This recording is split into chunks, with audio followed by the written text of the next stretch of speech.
ఒక బాధాకరమైన పనేంటంటే, ఈ దేశాన్ని నాశనం జేయాలనుకుంటరు. ఈ దేశంలో ఉన్న హిందువుల ప్రాణాలు తీయడం, అదే సందర్భంలో జన్నత్‌కి వెళ్ళడం అన్నటువంటి ఒక మత మూర్ఖత్వంతో రగిలిపోతున్నటువంటి ఉన్మాదులైనటువంటి తీవ్రవాదులకి అండగా వాళ్ళ కుటుంబాలు ఉండటం. ఇప్పుడు మీడియా ఆయా కుటుంబాల్ని పలకరిస్తే, పరామర్శిస్తే, ఆయా కుటుంబాలలో ఎవరైతే కొంతమంది మాట్లాడే మాటేంటంటే, అతను సరైన దారిని ఎంచుకున్నాడు. అల్లా దగ్గరికి వెళ్ళేటటువంటి మార్గాన్ని మమ్మల్ని కూడా తీసుకెళ్తాడని మాట్లాడినటువంటి వాళ్ళున్నారు.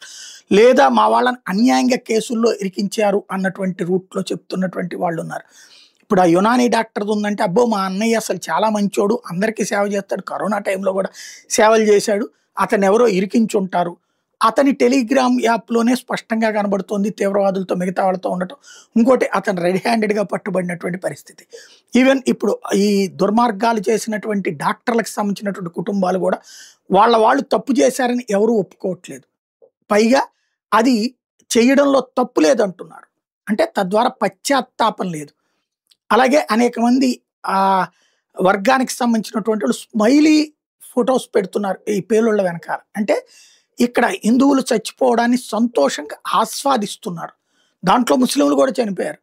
బట్ ఎదుటి వాళ్ళని చంపితే స్వర్గానికి వెళ్ళడం ఏంటో అర్థం కావట్లేదు. ఈ భావనని అంటే పశ్చాత్తాపం కూడా లేని ప్రజల ప్రాణాలు తీస్తూ సమాజపునికి అన్యాయం చేస్తూ దేశానికి ద్రోహం చేస్తున్నా కూడా పశ్చాత్తాపం లేదంటే ఇంత మత పిచ్చ, ఇంత మత మూర్ఖత్వం, ఇంత జాంబిల్లాగా ఉండేటటువంటి వాళ్ళు సమాజానికి ఎంత ప్రమాదకారులు ఆలోచించాల్సి ఉంది.